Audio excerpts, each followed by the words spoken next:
그 얼굴에 이렇게 여러분들이 표정을 많이 나타내게 되면 얼굴 근육들이요 많이 움직여서 이 용이하게 얼굴이 움직이거든요. 근데 근육도 안 쓰면 굳잖아요. 억압을 많이 하신 분들은요 얼굴이요 이렇게 탁 굳어 있어요. 그래서 웃으면 굉장히 어색해. 그런 분 혹시 보셨죠? 네, 그렇게 되는 거예요. 문제는 뭐냐면 분노만 억압되는 게 아니라 기쁨도 슬픔도 다 억압될 수 있어요. 문제가 되는 거죠. 그러니까 방어 기제를 적절하게 쓰면 자아를 굉장히 도와주고 자아가 잘 기능할 수 있도록 도와주는데 방어 기제를 많이 쓰게 되면 어떻게 되냐면 방어 기제라는 게 그런 거예요. 실제로 이 분노를 다 해결하는 건 아니잖아요. 그냥 임시 방편으로 누르는 거죠. 그러니까 어떻게 보면 회피하는 거란 말이죠. 실제로 그걸 해결해내는 게 아니라는 거죠.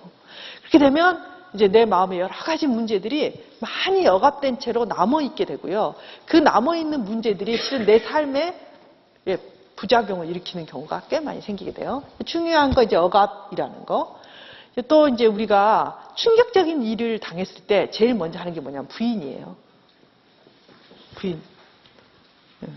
안 믿어지는 거죠. 그러니까 이제 보통 이렇게 장례식 같은 데 가보면 갑자기 사고를 당해서 이제 아이가 죽었다. 뭐 이런 일은 평생 있어서는 안 되지만 그런 일이 생기신 분들 가면 안 울어요. 왜 그래요? 아무 생각이 없는 거예요.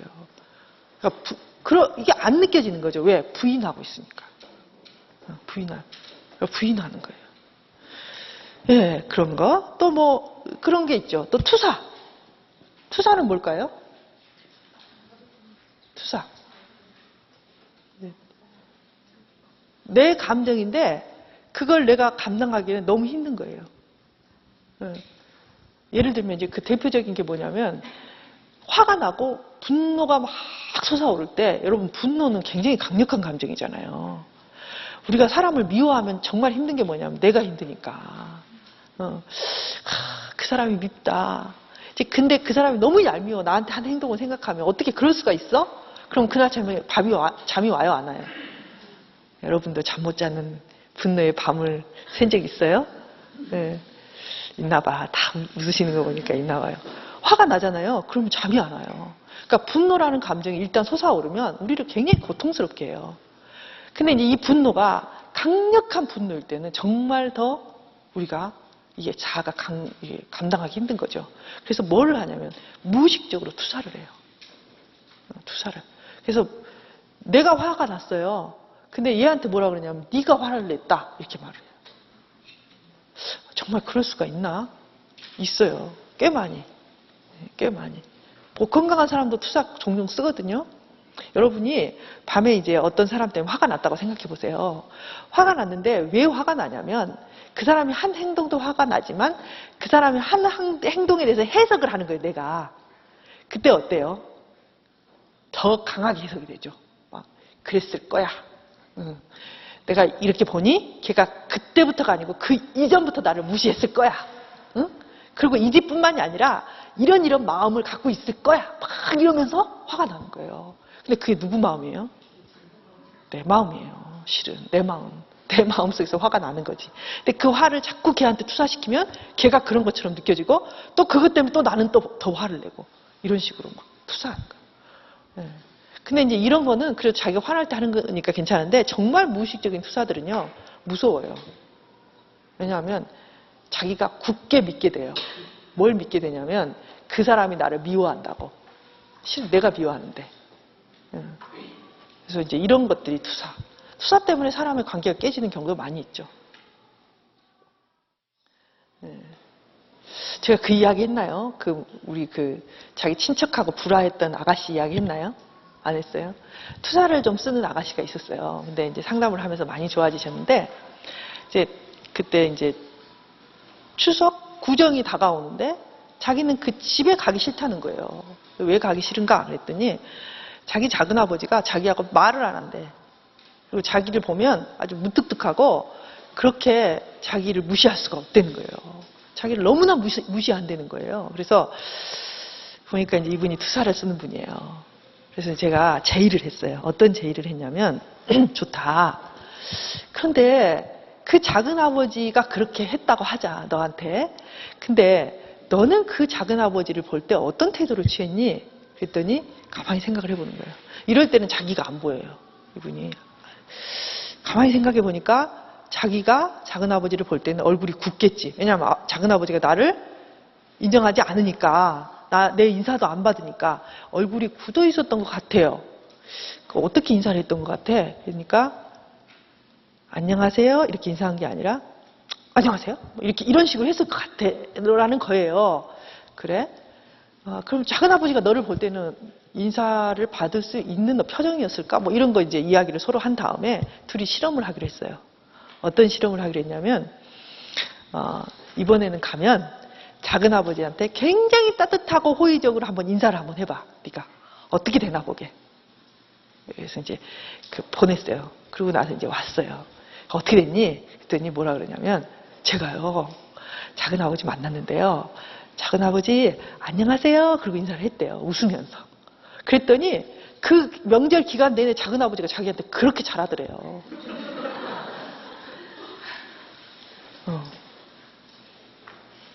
그게 몇 년이냐면 5년 됐어. 그 사람이 그렇게 작은아버지가 말 안 한 지가. 그러더니 걔가 울어요. 왜 우냐 그랬더니 그 나이 먹은 작은아버지가 나이도 어린 자기한테 얼마나 스트레스 받았을까 생각하니 너무 미안하대요. 너무 미안하대요. 그러니까 이 얘가 그 자기의 분노와 공격성을 작은아버지한테 어떻게 투사했냐면 이제 작은아버지랑 무슨 이제 별로 안 좋은 일이 있긴 있었겠죠. 근데 그 뒤로부터 이 사람은 계속 그거 투사한 거예요. 자기가 작은아버지 싫고 무시하는데 그 표정과 그 생각들을 작은아버지한테 계속 투사하고 자기는 작은아버지 만날 때 당신이 그러니까 나는 얼굴 굳히는 거예요. 그리고 찬바람이 쌩 불게 행동하는 거예요. 그래서 자기는 그거 알아요? 몰라요? 몰라요. 그리고 그 사람이 그렇게 대받아서 하는 반응만 자기가 계속 느끼면서 계속 일을 가는 거죠. 속에서. 그럴 수가 있어? 응? 나를 이렇게 무시해? 실은 무시한 게 아니라 얘가 너무 무섭게 얼굴을 하고 있기 때문에 작은아버지가 말을 못 건 거예요. 이렇게 투사를 하는 사람들이 이런 일이 일어나요. 근데 자기가 안 보이는 거예요. 얘는 꿈에도 자기 때문에 작은아버지가 그런다는 거 생각도 안 해봤어요. 실은 관계라는 게요. 이런 자기의 방어 기제나 심지어는 자기의 요인 때문에 관계가 만들어져요. 실은. 그래서 어떤 사람들은 뭐라 그러냐면 자기 평생에 인복이 없대. 나는 인복이 없어. 평생에. 그런 사람들이 있어요. 또 어떤 사람들은 자기는 인복이 많대요. 정말 자기는 하나님 복을 주셔가지고 인복이 많대요. 좋은 사람 많이 만났대요. 근데 들여다보면요. 그게 어디서 나오냐면 자기의 태도와 자기 마음속에 있는 거예요. 그러니까 얘처럼 이런 공격성, 분노가 있으면요. 외부의 관계들 속에 그게 다 투사가 돼요. 그러면서 그런 공격적이고 그런 싸움의 관계, 갈등의 관계들을 만들어내요. 자기 마음속에 있는 것들이. 그러니까 이제 일생 고생하는 거죠. 근데 자기는 그거 알아요? 몰라요? 내가 복이 없어서. 하나님은 어쨌길래 나한테 이런 고난과 시련을 주시나. 막 그래요. 물론 그런 경우도 있어요. 네? 그러나 그 고난과 시련이 하나님이 그 사람 속에 깨치고 싶은 게 있기 때문에 주시는 거 아니에요. 근데 그게 잘 안 보인다는 거예요. 문제는. 왜? 자기의 무의식 속에 있기 때문에. 네. 그래서 여러분들이 여러분을 알려면 여러분 주위에 있는 관계들을 한번 쭉 보세요. 내가 우리 남편과 어떤 관계인가? 우리 아이와 어떤 관계인가? 우리 시어머니하고는 어떤 관계인가? 우리 어머니하고는 어떤 관계인가? 우리의 남편하고 우리의 또 친구들과 어떤 관계인가? 교회에서는 이런 거를 보면서 나 왜 이렇게 복이 없을까? 이게 아니라 내 마음속에 뭐가 있길래 내 관계들이 이런 패턴을 근데 그 속에는 패턴이 있어요. 왜? 자기 마음속에 어떤 그런 요소 때문에 반복되는 패턴들이 있단 말이에요. 어떤 분이 이런 말을 하시더라고요. 5번 만날 때까지는 가장 좋은 사람이 있대요. 5번 만날 때까지는 가장 좋은 사람이 있고 어떤 사람은 30번 만날 때까지 가장 좋은 사람이 있고요. 어떤 사람은 1년 만날 때까지 좋은 사람이 있대요. 그 이후에는 어떠냐면 깨져 관계가. 5번 만나면 그 다음 관계는 깨져요. 30번 만나면 그 다음 관계는 깨져요. 1년 만나면 그 다음 관계가 깨져요. 이런 분들이 있어요, 실제로. 여러분은 몇 회세요? 있어요. 무슨 말이냐면 자기의 패턴에 따라서 자꾸 관계들이 계속 이렇게 좋게 나가다가 결국은 갈등 생겨서 헤어지고, 좋게 나가다가 결국은 이래서 헤어지고, 이래서 끝나고, 이렇게 갈등 생기고. 그렇다면 여러분 속에 뭐가 있는지를 좀 봐야 된다는 거죠. 그게 다는 아닐 수는 있어요. 그러나 그런 관점으로 한번 보면 얻을 게 많다는 거죠. 그렇죠? 그래서 이제 이런 그 시각들을 주죠. 자, 억압이나 부인이나 투사를 하기도 하고요. 또는 반동 형성을 하기도 해요. 이런 게 다 방어 기제를 말하는 거예요. 반동 형성. 이건 뭐냐면 내 마음속에 있는 것들이 전혀 반대로 나타나는 경우예요. 전혀 반대로. 가령 이렇게 해봅시다. 이제 아파트에 요즘 뭐 아파트에서도 별로 왔다 갔다 안 하지만 제가 애 낳고 이렇게 애가 작을 때는요, 이 아파트에 그 새댁들이 많이 모여서 같이 이렇게 대화도 나누고 그랬어요. 근데 네, 저 2층에 사는 새댁이 싫은 거야. 이제 싫어서 이제 4층에 사는 아줌마하고 둘이 흉을 많이 봤어요. 뭐 2층에 사는 애 있잖아. 걔는 너무 잘난 체고 있잖아. 뭐 이래서 막 화를 내고 막 둘이 흉을 봤는데 흉을 잘 보고 집에 갔어요. 근데 2층에 사는 새댁이 왔네. 네? 그럼 여러분은 어떻게 해요? 네? 아까 오후에 내내 4층 사는 아줌마하고 2층 사는 그 아줌마 흉을 봤는데 저녁에 그 2층 사는 아줌마가 왔어요. 여러분 어떻게 하세요? 잘해주죠. 막 더 다정하게. 그러면서 막 뭐도 지워줘. 먹어봐. 막 그러면서 줘요. 반동 형성이에요, 이런 게. 그러니까 옛말에 이런 말이 있어요. 미운 놈 떡 하나 더 준다. 미워하는 것에 대한 반동으로 떡을 더 주는 거야. 그럴 수 있어요. 이런 것도 써요, 우리가 가끔. 그래서 쓰고요. 또 이제 뭐 치환이라는 거, 뭐 그런 것도 하죠. 뭐 어려운 말인데, 뭐 치환 어렵지 않아요. 자기의 어떤 그 충동이나 감정들을 이 사람한테 말하면 자기가 혼날 것 같아. 그러면 하면 안 될 것 같아. 그러면 이거를 딴 사람한테 하는 게 이제 치환이에요.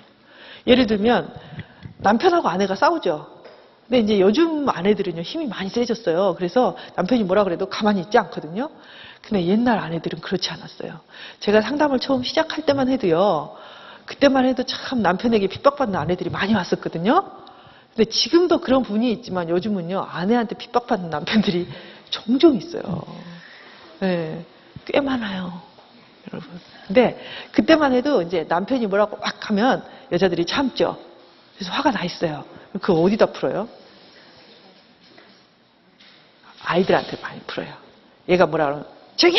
막 그러고 어떤 분들은 이런데요. 응? 예를 들면 이씨 집안 응? 이씨 집안 족속들 보기도 싫다! 막 그러면서 아빠하고 싸워놓고 자기한테 자기는 이씨잖아. 엄마하고 성이 다르잖아요. 이씨! 막 그러면서 자기를 구박했다는 말도 들려요. 응? 근데 이제 그것도 안 되면 막 빨래를 하면서 빨래한테 막 이렇게 하기도 하고요. 막 설거지를 하면서 어때요? 그릇을 쾅 이렇게 놓고 또 쾅 놓고 이렇게 하죠. 이런 거 여러분들이 종종 사용하는 것들이잖아요. 그죠? 강아지가 있으면 강아지도 한번 발로 차고 막 이러잖아요. 이런 식으로 자아가 자신의 어떤 분노 이런 것들이 이렇게 적절하게 이렇게 다 만드는 거죠. 승화를 시키기도 해요. 승화.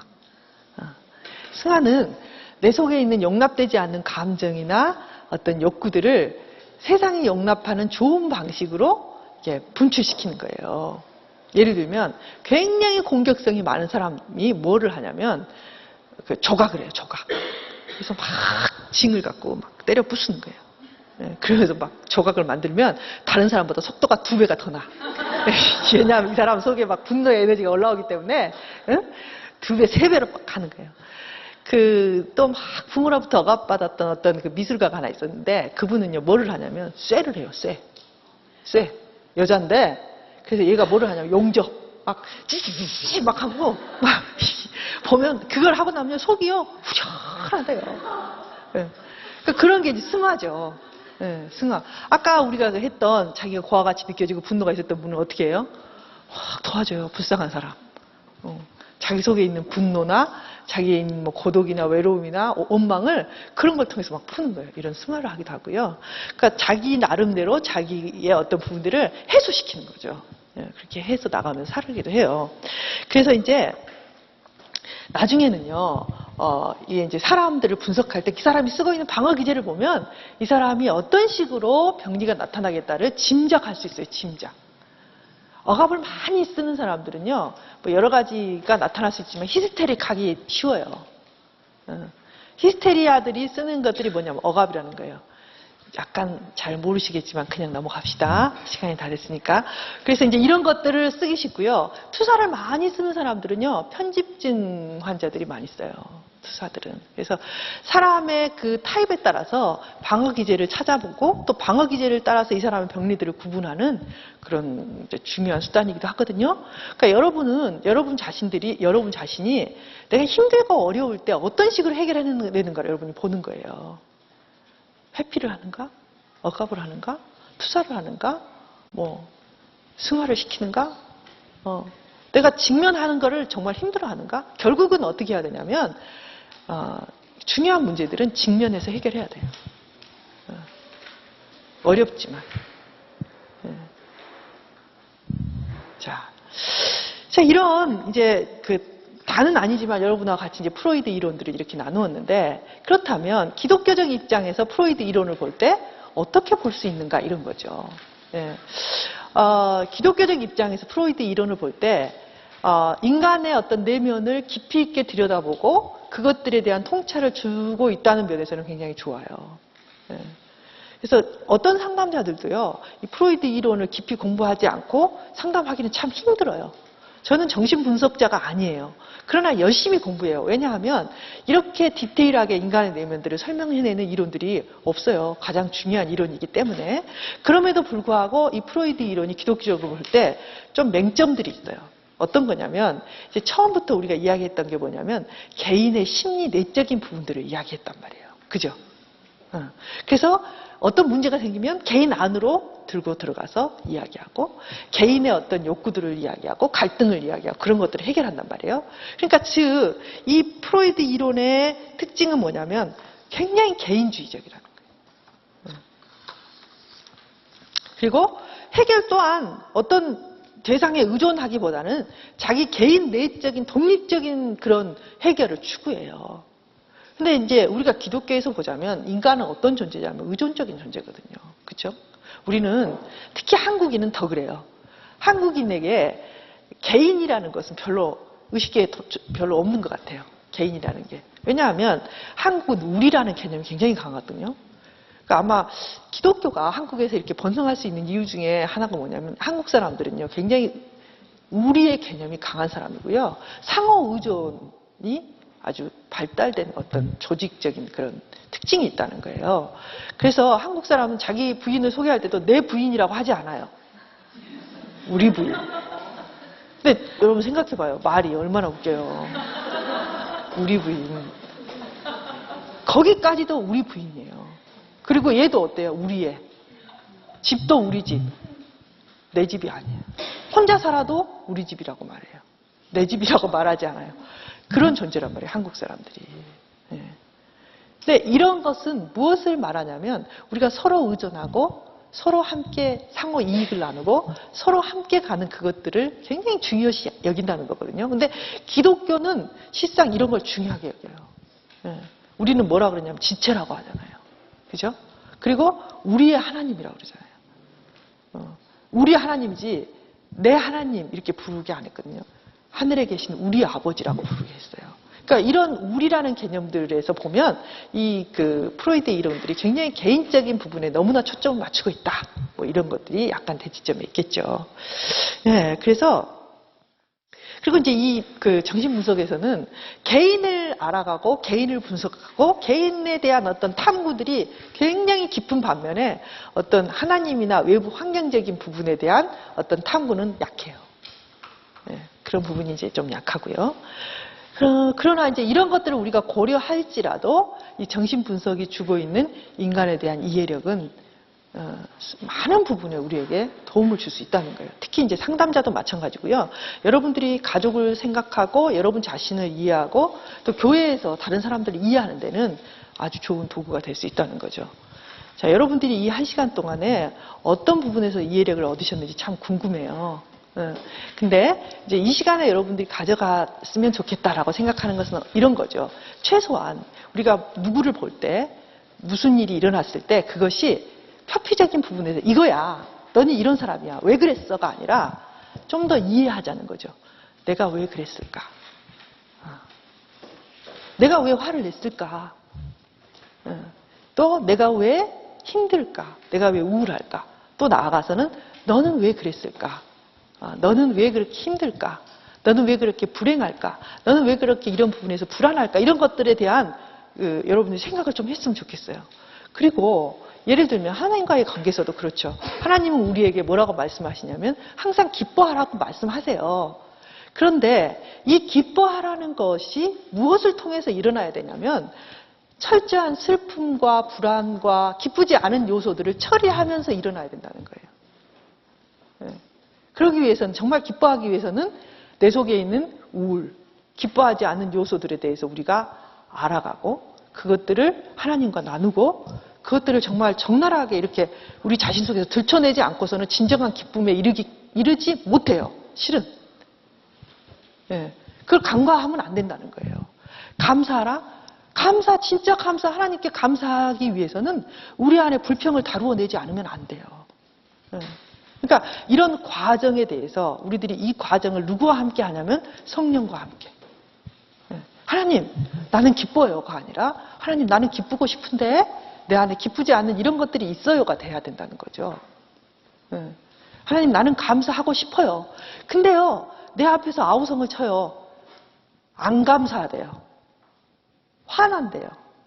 불평이 있대요. 이것을 다루지 않고 뛰어넘어서 감사로 바로 갈 수는 없는 거예요. 그렇죠?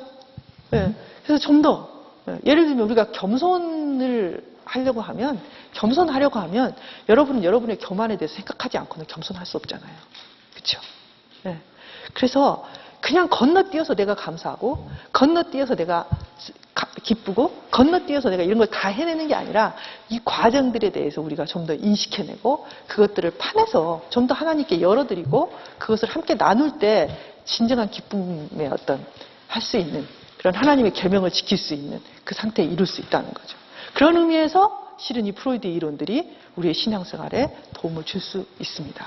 좀 더 여러분의 그런 부분, 어두운 부분들도 좀 더 탐구하고 그것들에 솔직해질 수 있는 그런 시간들이 됐으면 좋겠어요. 자, 우리 일주일 동안 자꾸 자기를 살피는 거예요. 내가 왜 그랬을까? 숙제입니다. 내가 왜 그랬을까? 내가 왜 화를 냈을까? 좀 이해해보고 생각해보는 그런 시간들 가졌으면 좋겠어요.